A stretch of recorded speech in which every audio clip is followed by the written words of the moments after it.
بسم اللہ الرحمن الرحیم۔ السلام علیکم۔ اس کے گھر والے اسے دیوانی کہتے تھے۔ وہ واقعی دیوانی تھی۔ مدینے کی دیوانیاں سے بچپن سے ہی مدینے صلی اللہ علیہ وآلہ وسلم والے کا شہر دیکھنے کی تمنا تھی۔ اس کی خواہش تھی کہ وہ مسجد نبوی صلی اللہ علیہ وآلہ وسلم میں ایک بار صفائی کی سعادت حاصل کرتی۔ گھر میں وہ جب بھی جھاڑو دیتی، اس کی تصور میں مدینے کی گلیاں آ جاتی تھی۔ کبھی وہ کعبہ کے صحن میں بیٹھی ہوتی تھی تو کبھی گنبد خضرا کے سامنے۔ اس کو یہ لگن، یہ تڑپ بچپن سے ہی عطا ہو گئی تھی۔ یہ تڑپ بھی ایک سعادت ہے۔ جس کو نصیب ہو جائے وہ خوش نصیبوں میں آ جاتا ہے۔ یہ ایسی تڑپ ہے جس میں سکون ہی سکون ہے۔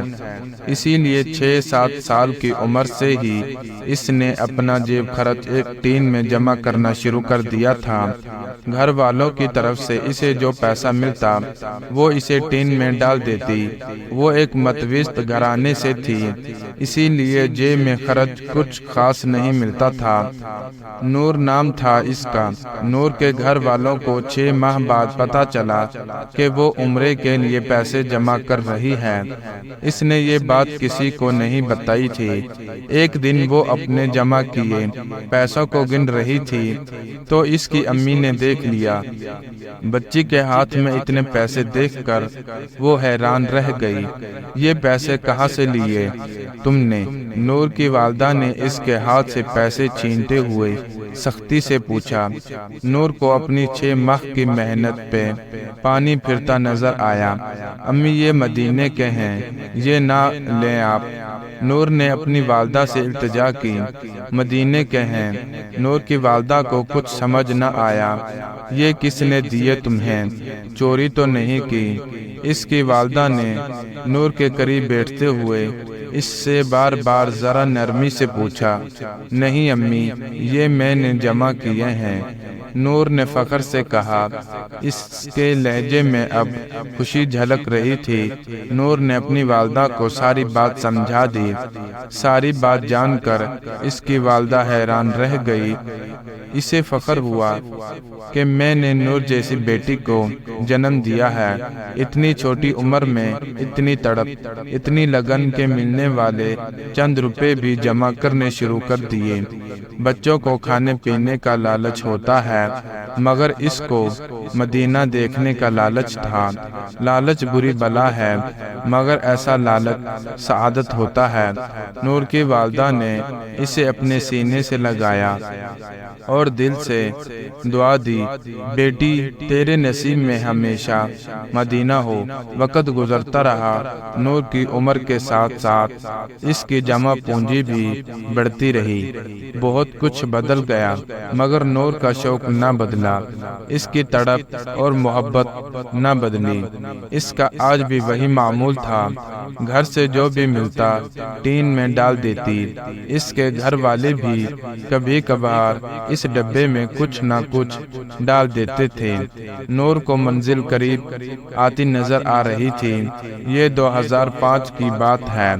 ایک رات نور نے ٹین سے وہ سارے پیسے نکال کر گنے تو خوشی سے اس کی آنکھوں میں آنسو آ گئے۔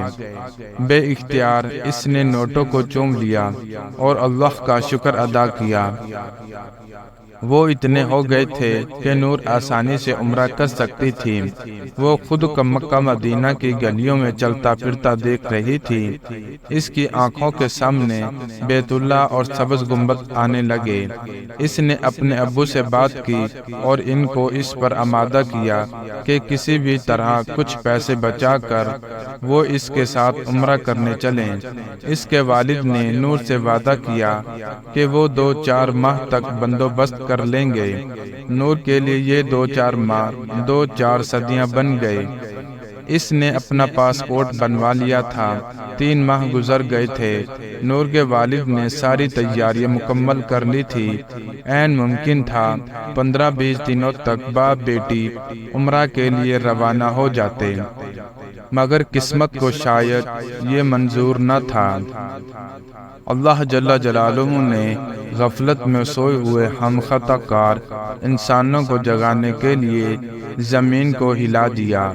2005 میں آنے والے زلزلے نے ہر طرف تباہی مچا دی، جس میں کشمیر کے کئی گاؤں شہروں کا تو نام و نشان ہی مٹ گیا۔ لوگ بے گھر مددگار ہو گئے، نہ رہنے کو چھت رہی، نہ کھانے کو کوئی سامان۔ بے شمار لوگ اپنوں سے بچھڑ گئے۔ امدادی کارروائیاں شروع ہو گئیں، جس میں حکومت اور عوام نے بڑھ چڑھ کر حصہ لیا۔ کھانے پینے کا سامان سمیت پہنے اوڑھنے کو جو بھی میسر ہوا لے کر پہنچے۔ نور کو بھی اس حادثے کا علم ہوا تو اپنے ہم وطنوں کے دکھ پر وہ رو پڑی۔ مدینے اور مدینے والوں کی دیوانی ہو اور درد دل نہ ہو، یہ کیسے ہو سکتا تھا؟ نور نے اپنی تمام جمع پونجی زلزلہ زدگان کو عطیہ کر دیا۔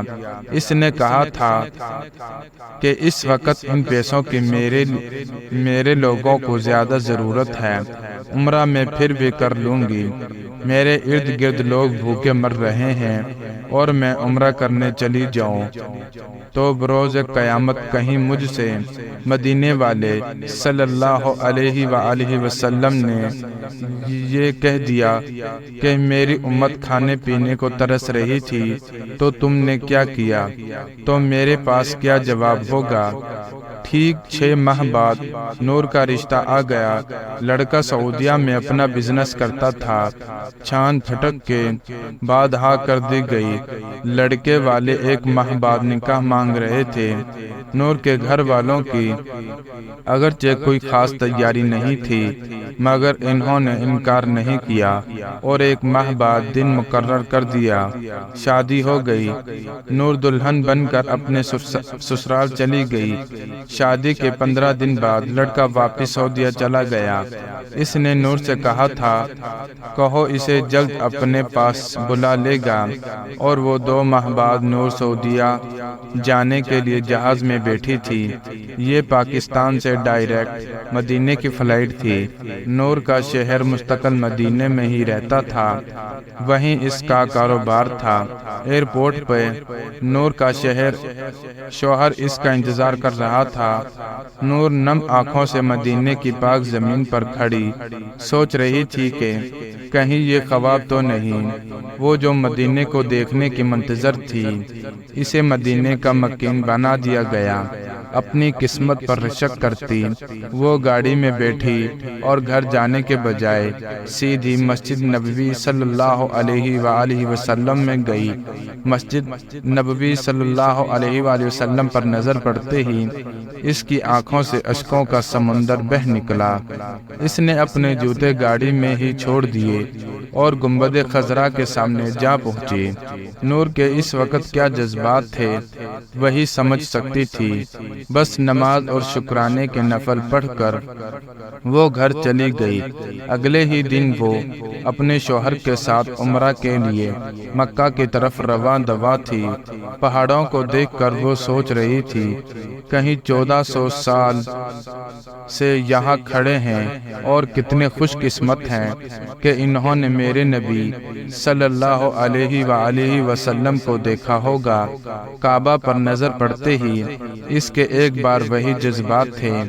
وہ آنسوؤں اور سجدے کے ذریعے اپنے رب کا شکر ادا کر رہی تھی جس نے اس کی لگن، تڑپ اور محبت کو منزل بخشی تھی۔ سچ ہے، لگن سچی ہوتی منزل خود چل کر آپ کے پاس آتی ہے۔